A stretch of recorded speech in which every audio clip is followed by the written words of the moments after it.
बंगाल की बात करेंगे। बंगाल की सियासत में भाईजान की एंट्री क्या हुई है, सभी दलों की दिल की धड़कन तेज हो गई है। कोई ओवैसी को बीजेपी का बी टीम बता रहा है तो कोई ममता का साथी। आखिर बंगाल चुनाव में ओवैसी क्या करने वाले हैं? क्या बिहार की तरह ही बंगाल में भी ओवैसी बड़ा कमाल करके सबको हैरान कर देंगे? फिलहाल ये तो चुनाव के बाद ही पता चलेगा, लेकिन ओवैसी की वजह से सियासी दलों के बीच जुबानी घमासान जरूर शुरू हो गया। देखिए रिपोर्ट। ऐसे जाएगी ममता दी की सरकार, आवाज बुलंद होनी चाहिए। किसके साथ जाएंगे नहीं जाएंगे वो वक्त ही बताएगा, मगर हम तो लड़ेंगे। उन्होंने बिहार में भी हमारा सहयोग किया था, यूपी में भी करेंगे और बाद में पश्चिम बंगाल में भी करेंगे।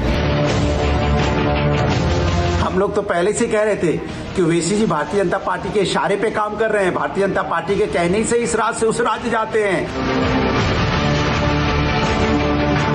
ऐसा है ना, भारत की सियासत का मैं लैला हूँ और मेरे मजनू बहुत हैं। গণতন্ত্রের বিরুদ্ধে কথা আমি জানতে চাই টিএমসি গভর্নমেন্টের কাছে।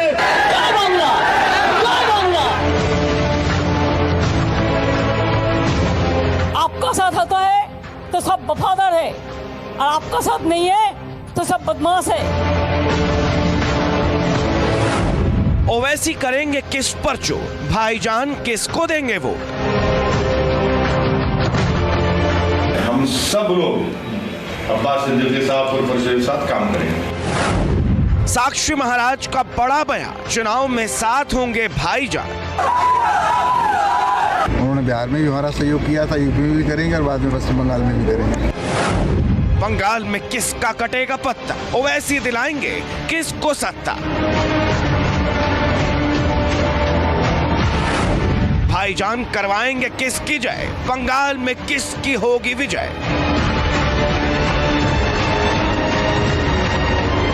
क्या बिहार में एनडीए की सत्ता की वापसी असदुद्दीन की वजह से हुई थी? क्या ओवैसी के वजह से बिहार में बीजेपी की सीटें बढ़ी है? क्या बंगाल के चुनाव से पहले ही बीजेपी और भाईजान के बीच कोई सीक्रेट डील हो चुकी है? क्या बंगाल में एआईएमआईएम की वजह से बीजेपी को बहुत बड़ा फायदा होने वाला है? बंगाल चुनाव में ओवैसी की एंट्री से सियासी हलचल तो काफी पहले ही बढ़ चुकी थी, लेकिन अब बीजेपी नेता साक्षी महाराज के एक बयान से सियासी हलचल भूचाल में बदल चुकी है। क्योंकि पहली बार बीजेपी नेता साक्षी महाराज ने माना है कि एआईएमआईएम के अध्यक्ष असदुद्दीन ओवैसी बीजेपी की ही बी टीम है और उनकी वजह से बीजेपी को बंगाल में जबरदस्त फायदा होने वाला है। ओवैसी जी यूपी चुनाव की तैयारी में जुट गए, क्या भाजपा को फायदा होगा या नुकसान? कौन? ओवैसी जी जो आ गए हैं कल आजमगढ़ में, आज आजमगढ़ में कार्यक्रम कर रहे हैं। बड़ी मेहरबानी, उनको भगवान ताकत दे, ऊपर वाला खुदा उनका साथ दे। उन्होंने बिहार में भी हमारा सहयोग किया था, यूपी में भी करेंगे और बाद में पश्चिम बंगाल में भी करेंगे। साक्षी महाराज के इस बयान के बाद बंगाल में टीएमसी, कांग्रेस और लेफ्ट खेमों में जबरदस्त खलबली देखी जा रही है। विरोधी तो पहले से ही ओवैसी को बीजेपी की बी टीम बता रहे थे, लेकिन खुद बीजेपी ने उनको अपना भाईजान बताकर सियासी तूफान खड़ा कर दिया है। আমি যা খুশি করতে দিন, শুনুন আমি আপনাকে বলে যাচ্ছি, আপনার 2021 সালের 14ই মে, 13ই মে যদি কাউন্টিং হয় 14ই মে আমাকে বলবেন। যদি প্রভু আপনি বনগাঁর এই মঞ্চে বলে গিয়েছিলেন আমাদের যেদিন মোটর বাইক র্যালি ছিল, এদের 14 तारीख 5 तारीख उठिए दिल्ली दिखे रवाना दीते হবে। हम लोग तो पहले से कह रहे थे कि ओवैसी जी भारतीय जनता पार्टी के इशारे पे काम कर रहे हैं, भारतीय जनता पार्टी के कहने से इस राज्य से उस राज्य जाते हैं और इनके हेलीकॉप्टर में डीजल पेट्रोल कौन डलाता है सबको पता है। इसीलिए अब तो अच्छी बात है कि भारतीय जनता पार्टी के सांसद साक्षी महाराज ने खुल कर ही बोल दिया कि भैया बिहार में गए थे हमारी मदद करने के लिए, अब वेस्ट बंगाल में जाएंगे हमारी मदद करेंगे, उत्तर प्रदेश में भी आके हमारी मदद करेंगे। चलो अच्छा हुआ, भारतीय जनता पार्टी के चेहरा से नकाब उतर गया, जनता को साफ साफ दिखाई देने लगा कि ओवैसी जी किसके कहने पे इधर उधर जाते हैं। अब सवाल यह है कि आखिर ओवैसी की बंगाल में एंट्री और साक्षी महाराज के इस बयान से सियासत में इतना उफान क्यों आ गया? इसकी एक ही वजह है कि बंगाल में ममता की पार्टी को मुसलमानों का बड़ा समर्थन हासिल है। इसीलिए सीएए और एनआरसी जैसे मुद्दों पर उन्होंने खुलकर केंद्र सरकार का विरोध किया था। मोदी सरकार के तमाम फैसलों के खिलाफ जाकर ममता ने मुस्लिम वोट बैंक को साधने के लिए कई आक्रामक बयान भी दिए, लेकिन ओवैसी की वजह से ममता का मुस्लिम वोट बैंक वाला किला हिलता हुआ दिखाई देने लगा है।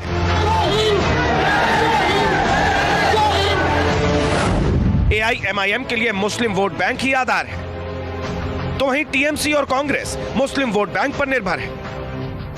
AIMIM की नजर मुस्लिम वोटों पर है, वहीं TMC और कांग्रेस के लिए नुकसान तय है अगर मुस्लिम वोट बिखर गए। AIMIM की एंट्री से मुस्लिम वोट बैंक 3 हिस्सों में बटेंगे। वहीं अगर मुस्लिम वोट घटे तो TMC और कांग्रेस को घाटा होगा और NDA को फायदा पहुंचेगा।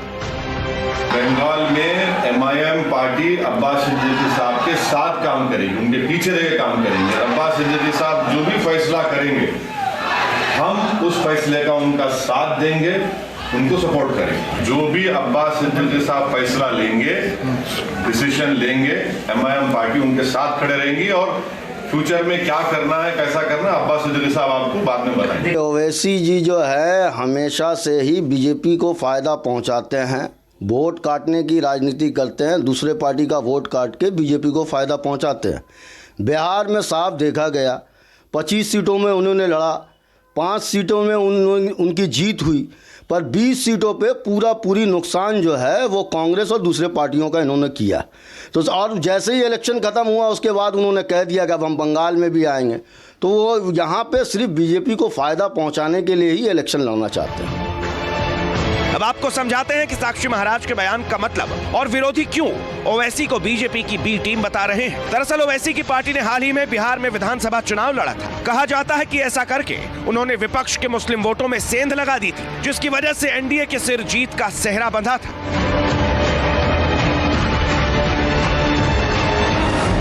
AIMI ने बिहार के मुस्लिम बहुल्य सीमांचल में 5 सीटें जीती, जबकि NDA ने महागठबंधन से सिर्फ 15 सीटें जीती थी। ऐसे में ओवैसी की 5 सीटें बेहद अहम हो जाती हैं। इसी की वजह से चुनाव के बाद कांग्रेस और RJD ने ओवैसी को बीजेपी की बी टीम करार दिया था।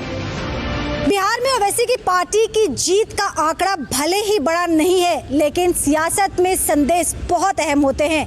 सिर्फ 5 सीट जीतने वाले ओवैसी ने जिस तरह से बंगाल में पूरी ताकत के साथ चुनाव मैदान में उतरने का फैसला किया है, उसी वजह से मुस्लिम वोटर्स का तीसरा विकल्प मिल चुका है। अगर कुछ फीसदी मुस्लिम वोटर्स तीसरे विकल्प को चुनते हैं तो ओवैसी का खेल बने ना बने, लेकिन TMC और कांग्रेस दोनों का खेल काफी हद तक बिगड़ सकता है। बंगाल में मुस्लिम वोटों का एक और आंकड़ा आपको समझाते हैं कि कैसे ओवैसी बीजेपी के लिए फायदेमंद और TMC और बाकी दलों के लिए हानिकारक साबित हो सकते हैं। पश्चिम बंगाल में मुस्लिम वोटर्स करीब 30% है। ये 30% मुस्लिम वोटर्स किसी की भी हार जीत में अहम माने जाते हैं। यानी ममता बनर्जी की सियासी कामयाबी 30% मुस्लिम वोटों पर ही टिकी है। दूसरे नंबर पर कांग्रेस और बाकी दल आते हैं। अगर ओवैसी की पार्टी AIMIM 30% मुस्लिम वोटर्स के दम पर ही चुनाव में उतर रही है, तो वो इन्हीं 30% मुस्लिम मतदाताओं में सेंध लगा सकती है। यानी इनमें से सिर्फ 2% वोट भी बिखरा तो नुकसान TMC को बड़ा हो सकता है। जब तक कोई क्लियर माने ये नहीं आता है, इस तरह का बात हवा में छोड़ देना ही तो बड़ा बात नहीं है, हैं? उसका सोच को देखना पड़ेगा। जो सही माने में वो सांप्रदायिक शक्ति को रोकना चाहता है, अगर ते वामपंथी लोग समझे जो सही माने में कोई सांप्रदायिक शक्ति से लड़ना चाहता है, तो वामपंथी लोग कभी पीछे नहीं रहा। वामपंथी लोग सांप्रदायिक शक्ति के खिलाफ हर वक्त लड़ाई लड़ा है और आज भी लड़ रहा है।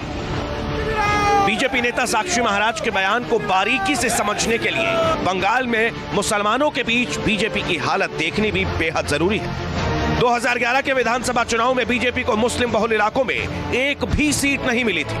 उस वक्त पार्टी को मुस्लिम बहुल इलाकों में सिर्फ 4.6% वोट ही मिले थे। लेकिन 2016 विधानसभा चुनाव में बीजेपी ने मुस्लिम बहुल इलाकों में एक सीट जीती और उसका वोट प्रतिशत बढ़कर 9.6% हो गया।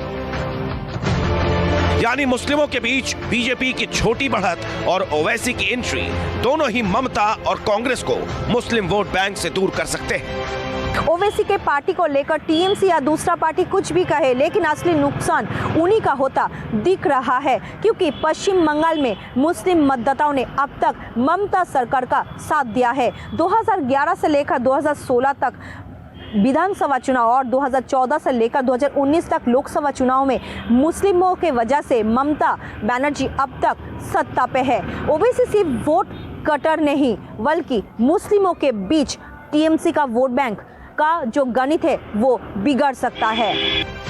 एक तरफ ओवैसी को लेकर बंगाल में बवाल मचा है, तो दूसरी तरफ ओवैसी चुनाव से पहले अपना होमवर्क करने में जुट चुके हैं। उनके कार्यकर्ता सूबे के उन इलाकों में जाकर जबरदस्त मेहनत कर रहे हैं जहां मुस्लिम मतदाताओं की तादाद बहुत ज्यादा है।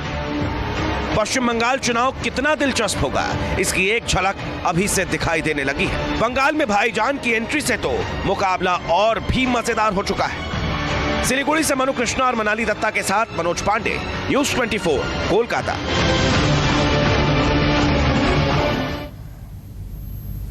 और उधर साक्षी महाराज ने ओवैसी को अपना साथी बताकर टीएमसी को एक बार फिर से चैलेंज कर दिया है। क्या कुछ कहा है, देखिए। ममता दी की सरकार आवाज बुलंद होनी चाहिए। आपका साथ आता है तो सब वफादार है। बीजेपी के खिलाफ बनेगा गठबंधन, बंगाल में कौन मनाएगा जीत का जश्न? भारत माता के जीतेंगे भाई, जीतेंगे हम लोग। चुनाव से पहले टीएमसी का ऑफर, कौन बनेगा बंगाल का बाजीगर? जीतेंगे, जीतेंगे भाई, जीतेंगे हम लोग, जीतेंगे। बंगाल में किसने किया सरेंडर? बीजेपी के सामने किसको लगा डर? शुरू हुआ, अगले साल जब चुनाव आएगा। बंगाल के चुनावी रण को अपने पक्ष में करने के लिए बीजेपी ने पूरी ताकत झोंक दी है। एक तरफ तो बीजेपी के तमाम नेताओं ने सूबे में डेरा डाला हुआ है, एक मुट्ठी चावल अभियान चल रहा है। वहीं दूसरी तरफ गृह मंत्री अमित शाह भी महीनों में एक बार बंगाल दौरे पर रहते हैं। पार्टी अध्यक्ष जेपी नड्डा भी बंगाल फतेह के लिए रणनीति तैयार कर रहे हैं। लेकिन बीजेपी के मिशन बंगाल पर पानी फेरने के लिए ममता बनर्जी की पार्टी ने तमाम विपक्षी दलों से साथ देने की अपील की, या फिर यूं कहें कि पार्टी ने बिहार की तर्ज पर वहां गठबंधन बनाने की अपील की है। टीएमसी ने बंगाल के विपक्षी पार्टियों को बीजेपी के खिलाफ और टीएमसी के साथ मिलकर चुनाव लड़ने का ऑफर दिया। যে বিজেপির বিরুদ্ধে, সাম্প্রদায়িক রাজনীতির বিরুদ্ধে মমতা ব্যানার্জি আসল মুখ। আমরা বারবারই বাম, কংগ্রেস বা যারা মনে করে, যারা বলে তারা বিজেপি বিরোধী, তাদের বলছি তোমাদের মমতা ব্যানার্জির পিছনে দাঁড়ানো উচিত। তার কারণ তিনি বিজেপির রাজনীতি, সাম্প্রদায়িক বিভাজনমূলক রাজনীতির বিরুদ্ধে দাঁড়াচ্ছেন।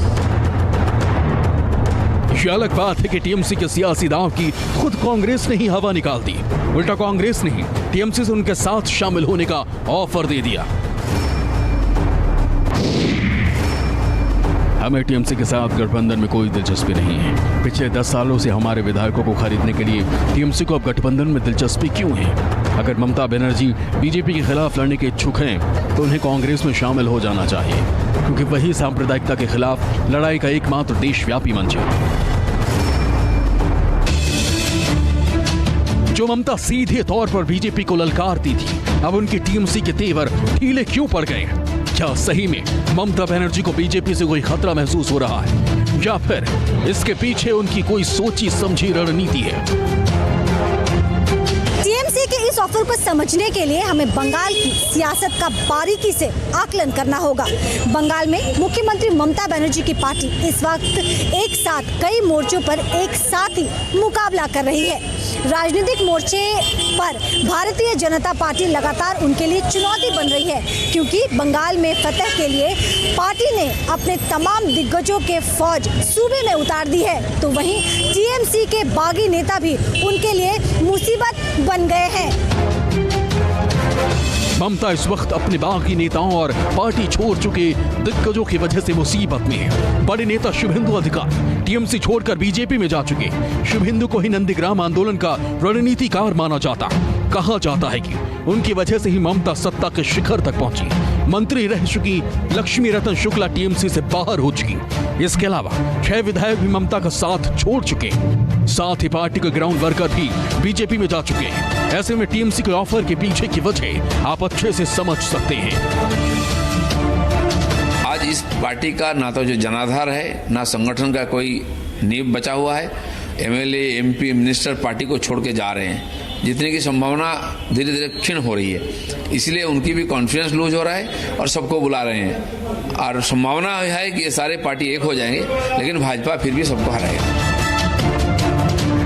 बीजेपी भले ही टीएमसी को कमजोर साबित करने की कोशिश कर रही हो, लेकिन ये बात भी समझना जरूरी है कि सियासत में कोई भी स्थायी दोस्त और दुश्मन नहीं होता। इससे पहले यूपी, बिहार, जम्मू कश्मीर जैसे राज्यों में 2 धुर विरोधी दलों की दोस्ती हो चुकी है। बंगाल में लेफ्ट पार्टियां भी अक्सर ये दावा करती रही उनका मकसद सिर्फ बीजेपी को हराना है। नमस्कार, मैं हूं मानक गुप्ता। अगर आपको हमारा ये वीडियो पसंद आया हो तो इसे लाइक और शेयर जरूर करें, और हाँ, हमें सब्सक्राइब और फॉलो करना ना भूलें, ताकि आप देश और दुनिया की कोई खबर मिस ना करें। तो जुड़े रहिए हमारे साथ और देखते रहिए न्यूज़ 24।